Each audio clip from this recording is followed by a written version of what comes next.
الحمد لله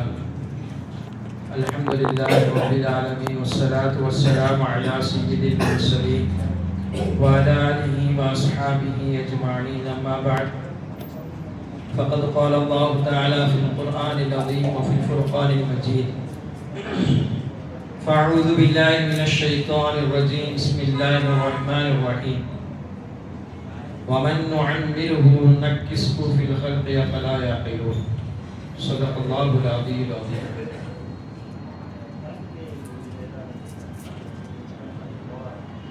சங்கமிக அல்லாஹ்வின் நல்லடியார்களே,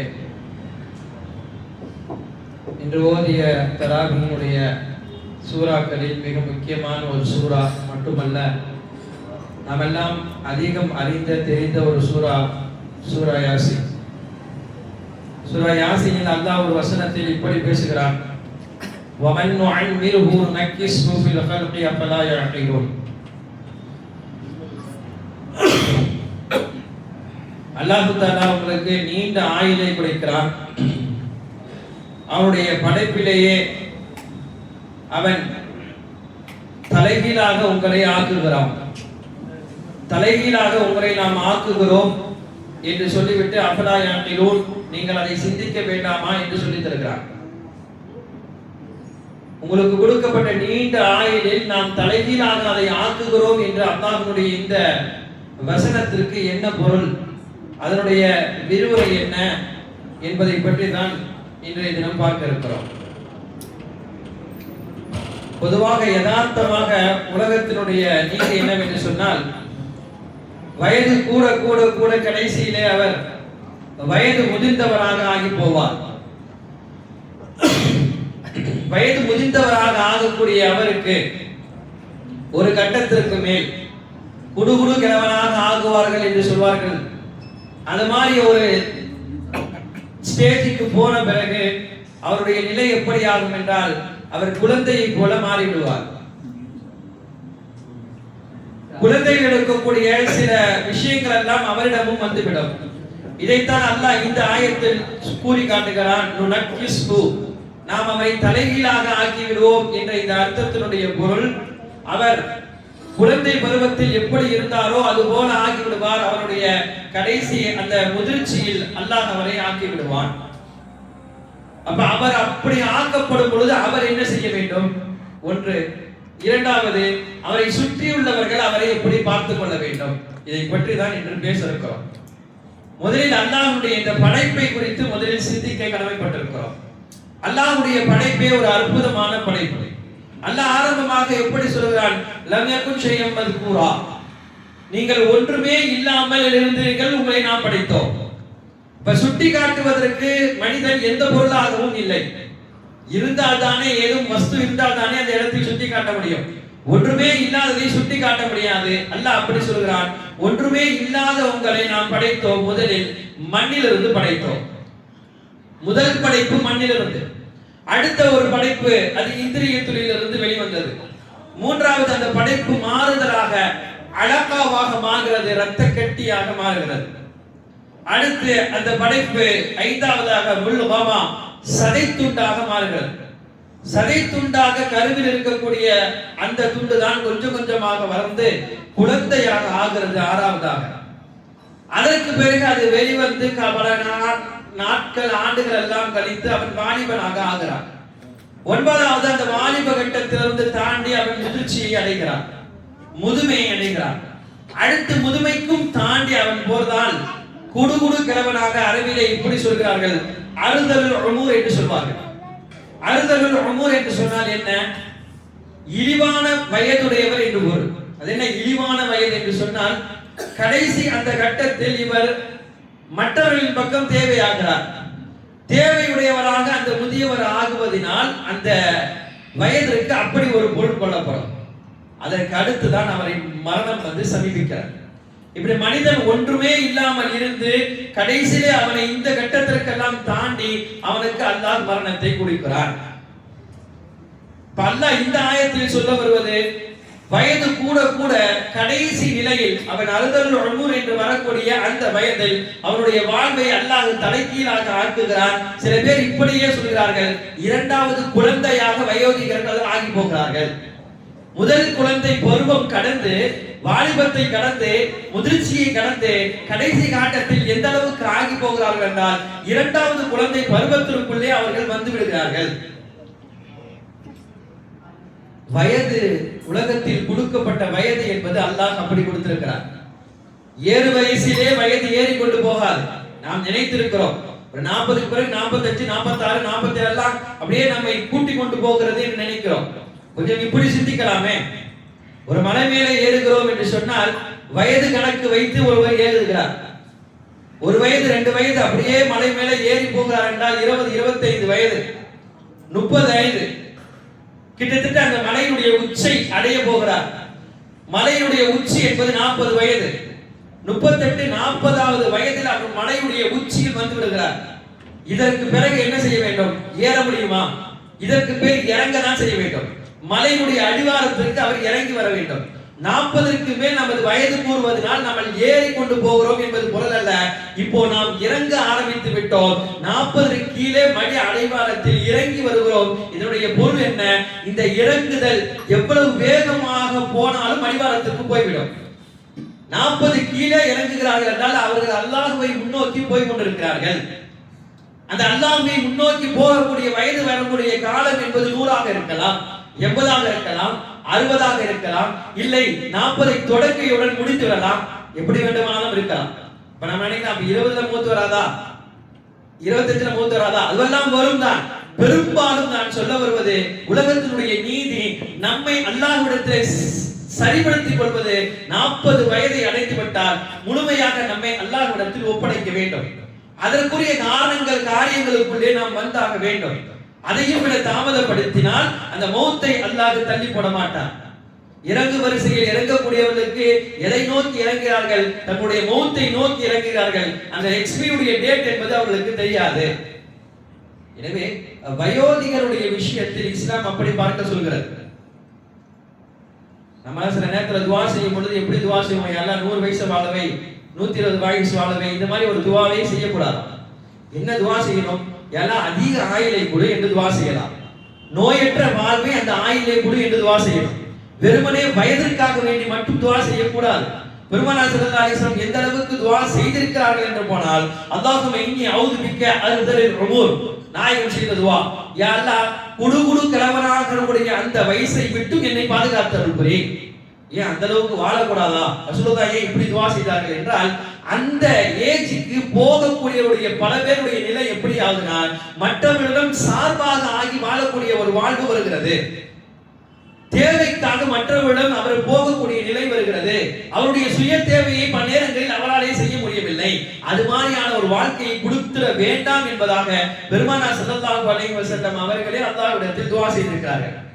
அப்ப துஆ எப்படி இருக்க வேண்டும் என்றால், யா அல்லாஹ் என்னை நடமாடும் காலம் வரை, வயோதிகம் ஆனாலும் கூட நானே எனது சுய தேவைகளை செய்யும் வரை எனது வாழ்க்கையை நீவித்து கொடு என்று துஆ செய்ய வேண்டும். இருக்கும் காலம் வரையும் படுக்காமல் இருக்கக்கூடிய பாக்கியத்தை கொடு என்று துஆ செய்ய வேண்டும். பெருமானார் ஸல்லல்லாஹு அலைஹி வஸல்லம் எனவேதான் அந்த அல்தல் உமூர் என்று சொல்லக்கூடிய அந்த வயதிற்கும் வராமல் இருப்பதற்காக துஆ செய்தார்கள்.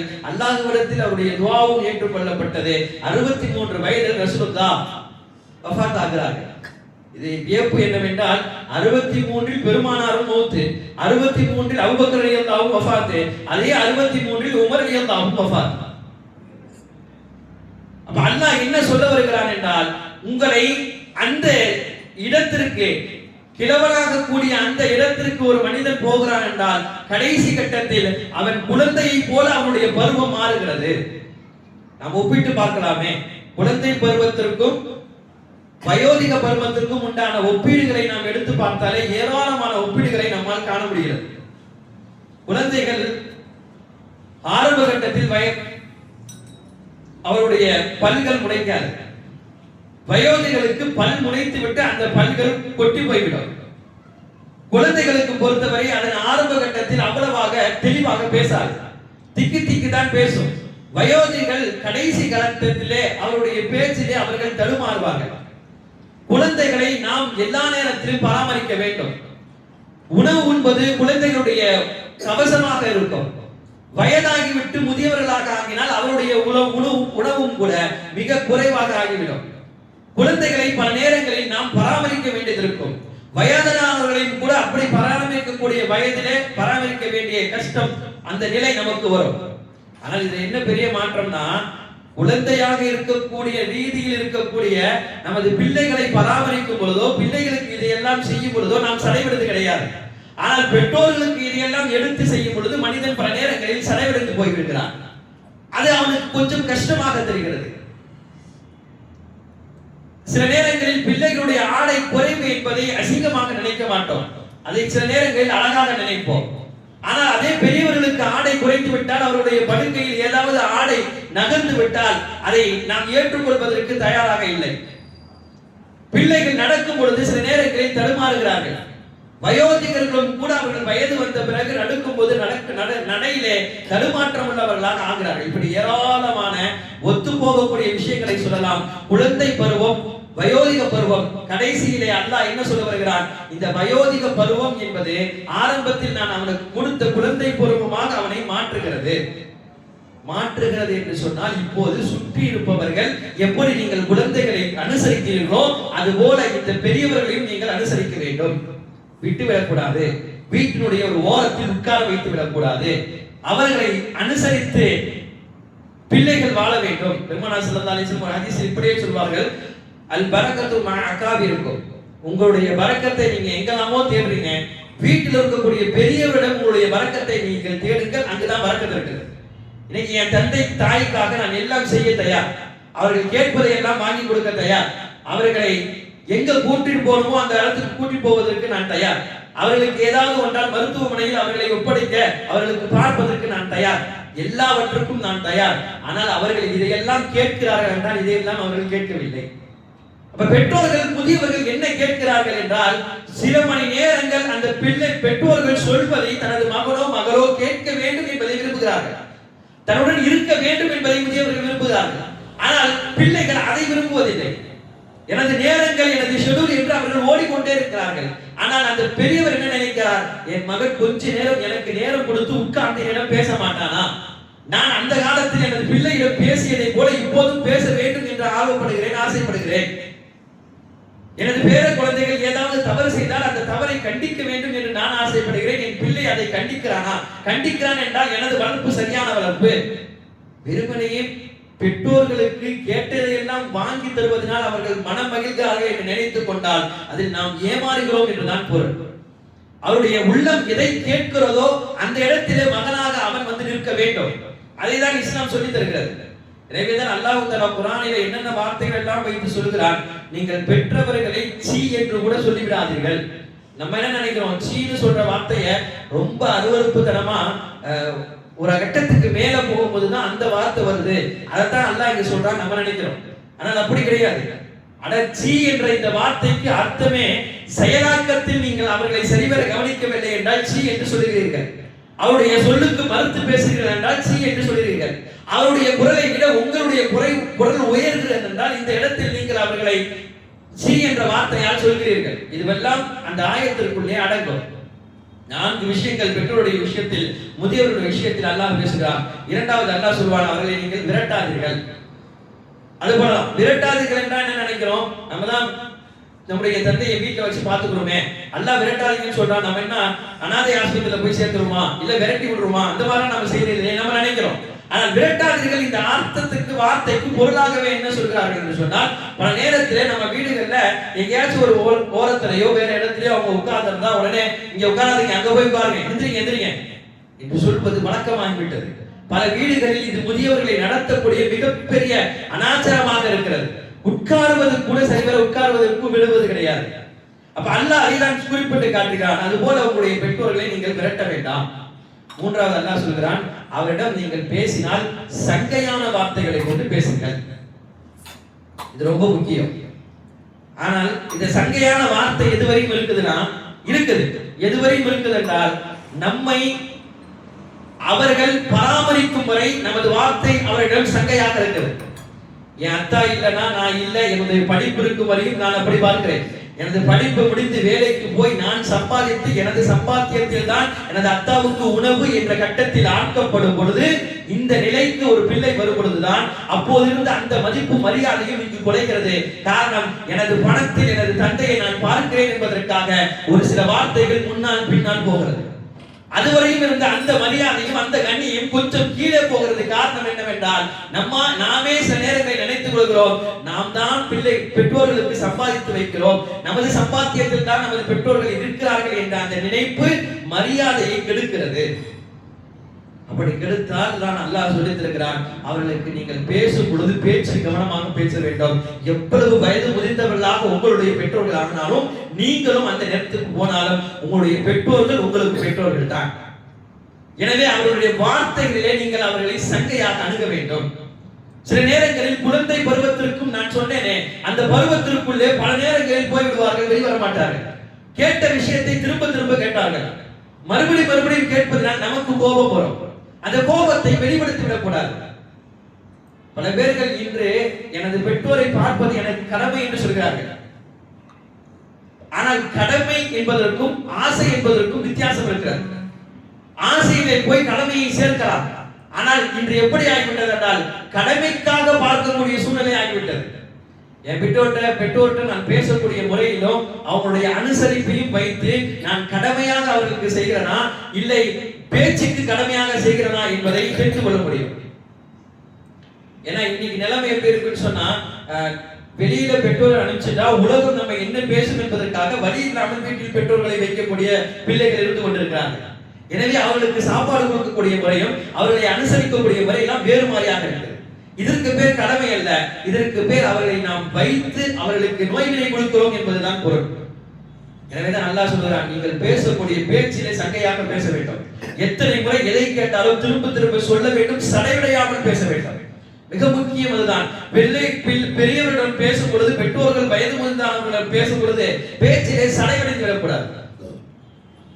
ஒரு நிகழ்வை எழுதுவார்கள். ஒரு தந்தைக்கும் ஒரு மகனுக்கும் நடந்த ஒரு அழகிய நிகழ்வை புத்தகத்தில் எழுதி தருவார்கள். வாழ்க்கையில் இது நிதர்சனமாக நாம் பார்க்கக்கூடிய ஒன்று. தந்தைக்கு உடல்நிலை சரியில்லை, மருத்துவமனைக்கு அழைத்து விட்டு பிள்ளை கூட்டி விடுகிறார். மகன் கூட்டி வந்து மருத்துவமனையிலே கொடுக்கக்கூடிய மருந்துகள் மாத்திரைகள் எல்லாம் வைத்திருக்கிறார். தந்தை வீட்டிற்குள் நுழைந்த உடனே கேட்கிறார், மகனே என்ன ஆயிற்று, என்ன இந்த மாத்திரை, என்ன மருந்து? மகன் சொல்கிறார், ஆமா உங்க உடல்நிலை சரியில்லை, அதனால இந்த மாத்திரை இதுக்கு கொடுத்திருக்காங்க, இந்த டானிக் உங்களுடைய சக்தி காட்டி கொடுத்திருக்காங்க, இதை குடிக்கணும் என்று சொல்கிறார். தந்தை அதை கேட்டு விட்டு அப்படியா சரிப்பா என்று முடித்து விடுகிறார். சாப்பிட்டு முடித்து மருந்து கொடுக்க வேண்டும். இப்ப மருந்தை எடுக்கும் பொழுது மறுபடியும் இங்கு தந்தை கேட்கிறார், மகனே என்ன எடுக்கிற, என்ன ஆச்சு? அப்ப நான் தான் அப்பவே சொன்னேன்ல, உங்களுக்கு உடம்பு முடியல, இந்த மருந்தெல்லாம் கொடுக்க சொல்லியிருக்காங்க, அதனாலதான் எடுக்கிறேன். இதுல நீங்க ஒரு ஸ்பூன் குடிக்கணும், ஒரு டானிக் குடிக்கணும், ஒரு மூடி குடிக்கணும், ஊத்தி குடிக்கிறார். குடித்து விட்டு மறுபடியும் கேட்கிறார், எனக்கு நீ என்ன கொடுத்த? நான் குடிச்சேன். நிலைமை அப்படிதான் இருக்குது. பெரியவருடைய மறதியும் கூட, பெரியவருடைய நினைவும் கூட அவர்களுக்கு தெரியவில்லை. அவர்கள் கேட்கிறார்கள். இந்த இடத்துல திரும்ப திரும்ப திரும்ப கேட்கும் பொழுது ஒரு கட்டம் வரையும் பொறுமையாக சொல்லக்கூடிய மகன் அதற்கு மேல் சொல்ல மறுக்கிறார். என்னவாயிற்று? எதற்கு திரும்ப திரும்ப கேட்கிறீங்க? எதை குடிச்சாலும் குடிக்க வேண்டியதானே, ஏன் இந்த நிலைக்கு போறீங்க? ஒரு தடவை சொன்னா புரியாதா, திரும்ப திரும்ப கேட்கணுமா என்று பெற்றோர்களை கடித்துக் கொள்ளக்கூடிய நிலைக்கு பிள்ளைகள் ஆக்கப்படுகிறார்கள். அப்படி சொல்லும் பொழுது அந்த தந்தையுடைய முகம் வாடி போய்விடுகிறது. இந்த நிலைக்கு பிள்ளைகள் ஆக்கப்படுவது காரணம் அவர்கள் திரும்ப திரும்ப தெரியாமல் கேட்கிறார்கள். அல்லாஹ் சொல்றானே, அவங்க குழந்தை பருவத்திற்கு மாறி விடுகிறார்கள், அது இப்படி மாறி விடுகிறார்கள். ஆனா ஒரு குழந்தையை திரும்ப திரும்ப கேட்டா நம்ம கோபப்படுமா? எத்தனை வாட்டி கேட்டாலும் அதை சொல்றதுக்கு தயாராக இருக்கிறோம். ஆனால் குழந்தை பருவத்திற்கு போகக்கூடிய முதியவர்களிடம் சொல்வதற்கு நாம் தயார் இல்லை. தந்தை சொன்னாராம், நம்முடைய வீட்டிலே ஒரு ரூமிலே ஒரு அலமாரியிலே ஒரு புத்தகம் இருக்கு, அதை எடுத்து வந்தார். எடுத்து வந்து இந்த புத்தகத்தில் ஒரு சில வார்த்தைகள் எழுதியிருக்கு, எடுத்து படிங்க. திறந்தார்கள். திறந்த முதல் பகுதி எடுத்தவுடனே அந்த தலைப்பு எழுதப்பட்டிருக்கிறது என்னன்னா, எனது செல்ல மகனுக்கும் எனக்கும் நடந்த ஒரு உரையாடல் என்று எழுதப்பட்டிருக்கிறது. செல்ல மகனுக்கும் எனக்கும் நடந்த ஒரு உரையாடல் எழுதப்பட்டிருக்கிறது. அடுத்த வரிசையாக மகன் படிக்கிறார். நானும் எனது மகனும் பூங்காவிற்கு போனோம். அங்கு முதல் முறையாக எனது மகன் காகத்தை பார்த்தான். பார்த்து கேட்டான், தந்தையை இது என்ன என்று கேட்டான். நான் சொன்னேன், மகனே இது காகம். மகன் கேட்டான், காகம் என்ன செய்யும் தந்தையே? சொன்னான். தந்தை சொன்னார், மகனே காகம் கரையும். முடிந்து விட்டது. அடுத்து கொஞ்சம் தூரம் போனேன், மறுபடியும் காகத்தை பார்த்தான், மறுபடியும் கேட்டான்.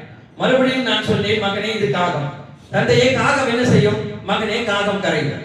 மறுபடியும் கொஞ்ச நேரம் போனேன். இதெல்லாம் அந்த புத்தகத்தில் எழுதி கொடு. அடுத்த பேஜ் படிச்சுட்டே போறாரு. மறுபடியும் அதே வார்த்தை, எந்த மாற்றமும் கிடையாது. திரும்ப திரும்ப கேட்கிறாரு, திரும்ப பதில். ஒரு கட்ட வரியை மகன் படித்தான். என்ன படிக்க சொல்றீங்க, என்ன கேட்க சொல்றீங்க? ஒரே வார்த்தையை திரும்ப எழுதிருக்கு. இதையே எத்தனை பக்கத்துல எழுதி வச்சிருப்பீங்க?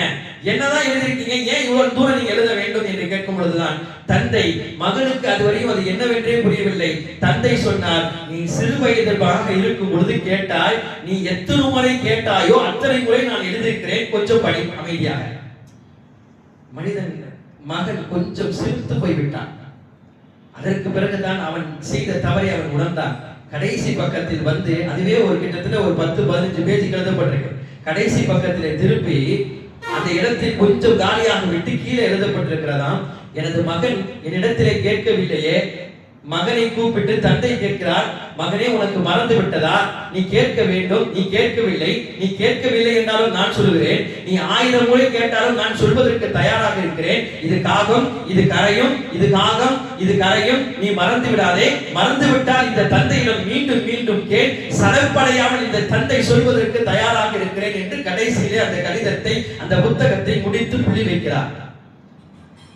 கேட்டு விட்டுதான் தந்தை சொன்னாராம், நீ அத்தனை முறை கேட்டும் நான் சொல்வதற்கு தயாராக இருந்தேன். ஆனால் ஒரு சில நேரத்திலே நான் கேட்டதற்கு நீ கடித்துக் கொள்கிறாயே என்று சொல்லும் பொழுது மகன் அதை உணர்ந்து கட்டி பிடித்து அழுதார் என்று வரலாற்றில் எழுதப்பட்டிருக்கிறது. உண்மை நிகழ்வை இன்று நாம் அப்படி பார்த்து கொண்டிருக்கிறோம். நமக்கும் பெற்றோர்களுக்கும் மத்தியிலே உள்ள பெரிய வித்தியாசமே ஒன்றுதான். என்னன்னா, நம்முடைய வளர்ப்பை கவனித்து அவர்கள் சந்தோஷப்பட்டார்கள். நாம் வளர்ந்து வரும் பொழுது எனது பிள்ளை வளர்ந்து வருகிறான், நல்ல நிலைக்கு போகிறான், அடுத்து எனது பிள்ளையினுடைய வாழ்க்கையினுடைய தரம் உயர்கிறது, அவன் அந்த தரத்திற்கு போவான், அவருடைய வாழ்க்கை நல்லாக இருக்கணும் என்று கடைசி வரையும் வளர்ச்சியை குறித்து வளர்ந்ததை பார்த்து கொண்டே இருந்தார்கள். ஆனால் இன்று நாம் அவர்களுக்கு செய்யக்கூடிய பணிவிடையும், நாம் அவர்களுக்கு செய்யக்கூடிய அனைத்து விதமான ஹிதுமாத்துகளும் எப்படி இருக்கிறது என்றால், எத்தனை வருஷம் நான் செய்ய போறேன்? என்ன ஒரு 5 வருஷம் எங்க அத்தாக்கு நான் இந்த பணிவிடை செய்வேனா? இல்ல ஒரு 10 வருஷத்துக்கு செய்வேனா? இல்ல அதிகமா எவ்வளவு செய்ய போறோம்? ஒரு 20 வருஷத்துக்கு செய்வனா? சொல்வது புரியுது என்று நினைக்கிறீர்கள்? நம் வளர்ச்சியை பார்த்து அவர்கள் பழக்கப்பட்டு வளர்வதை கண்டு அவர்கள் புன்னகை பூத்தார்கள். நாம் செய்யக்கூடிய பணிவிடை என்றைக்காவது ஒரு நாள் இவர் மௌத்தாகத்தானே போவார் என்பதை நினைத்து கொண்டு செய்திருக்கிறோம். அப்படி செய்தால் அது பெற்றோர்களுக்கு செய்ய வேண்டிய மிகப்பெரிய அநியாயமாக அல்லாஹ்விடத்திலே ஆகி போய்விடும். எந்த கட்டத்திலும் அந்த நினைப்பை நமது பிள்ளை தந்தையிடம் நாம் கொண்டு போக கூடாது. அந்த நினைப்பை வைத்து நாம் பணிவிடை செய்யவும் கூடாது. கால முழுக்க எனது தந்தை வாழ வேண்டும், அவருக்காக வேண்டி எனது துவா எந்த நேரம் இருக்க வேண்டும் என்ற கட்டத்தில் ஒரு பிள்ளை வந்தாக வேண்டும். அதுதான் நல்ல பிள்ளைக்கு உண்டான அடையாளம் என்பார்கள் பெருமானார் ஸல்லல்லாஹு அலைஹி வஸல்லம். எனவே முதியவர்களை கவனிப்பதுடைய விஷயத்தில் அதிகம் கவனம் செலுத்த வேண்டும். கால்நாட்களில் நமக்கு வரக்கூடிய இந்த தவறுகளை எல்லாம் நாம் சரிப்படுத்திக் கொள்ள வேண்டும். பெருமானார் ஸல்லல்லாஹு அலைஹி வஸல்லம் முதியவர்களை கவனித்து ஏராளமான சலுகைகளை கொடுத்தார்கள் இஸ்லாத்தில். ஒரு தடவை முஆத் ரலியல்லாஹு அன்ஹு ஃபஜ்ரை நீண்டமாக தொழுகை நடத்தி விட்டார்கள். சில சஹாபாக்கள் வந்தே சொன்னார்கள், யா ரசூலுல்லாஹ் ரொம்ப நீட்டமாக ஃபஜ்ருடைய தொழுகையை முஆத் நடத்துகிறார் என்று சொன்னவுடன் பெருமானார் ஸல்லல்லாஹு அலைஹி வஸல்லம் முஆத் ரலியல்லாஹுவை கூப்பிட்டார்கள். கூப்பிட்டு சொன்ன வார்த்தை என்னன்னா, என்ன முஆத், உனக்கு பின்னால் வயோதிகர்கள் இருப்பார்கள், வயோதிகரை கவனித்து உனது தொழுகை இருக்க வேண்டும். ஒரு இமாமுடைய மிகப்பெரிய பண்பும் அவருக்கு இருக்க வேண்டிய பொறுப்பும் என்னவென்று சொன்னால், பின்னாளருடைய கவனித்துதான் அவருடைய தொழுகையை அவர் நடத்த வேண்டும். பின்னால் வயோதிகர் இருப்பார்கள், பின்னால் முடியாதவர்கள் இருப்பார்கள், பின்னால் நோயாளிகள் இருப்பார்கள். இப்படியெல்லாம் இருந்தால் ஃபஜ்ருடைய தொழுகையாக இருந்தாலும் சூறாவை சுருக்க வேண்டும். யாரையும் கஷ்டப்படுத்திக் கொண்டு அந்த தொழுகையை நடத்த வேண்டும் என்பது இஸ்லாத்தில் சட்டம் கிடையாது. ஒரு இமாமுக்கு பெருமானார் ஸல்லல்லாஹு அலைஹி வஸல்லம் எப்படி தொழுகையை நடத்த வேண்டும் என்பதை சொல்லி தருகிறார்கள். இப்ப முதியவர்களுக்கு பெருமானார் ஸல்லல்லாஹு அலைஹி வஸல்லம் கொடுத்த மிகப்பெரிய கண்ணியம். ஹஜ்ருல் அஸ்வத் கிட்டே வாலிபர்கள் எல்லாம் நெருங்கி போய் அந்த இடத்துல பலமாரியாக குமித்து பெரியவர்களுக்கே இடம் கொடுக்காத பல பேரை பெருமானார் கூப்பிட்டு வைத்து கடித்திருக்கிறார்கள். இந்த இஸ்லாம் இதற்காகவா பண்ணப்பட்டது? வெறும் ஹஜ்ருல் அஸ்வத் அது ஒரு கல், அதை நீங்கள் இங்கிருந்து தூரமாக இருந்து கூட முத்தம் கொஞ்சம் கொள்ளலாம். பெரியவர்களை அடித்துக் கொண்டும் சிறியவர்களை மிதித்துக் கொண்டும் அந்த கல்லை கிட்டே போனால் அல்லாஹ் உங்களுக்கு எந்த நன்மையும் கொடுக்க மாட்டான். ஒரு கட்டத்தில் பெருமானார், ஒரு கட்டத்தில் ஆயிஷா ரலியல்லாஹு அன்ஹா சொன்ன வார்த்தை.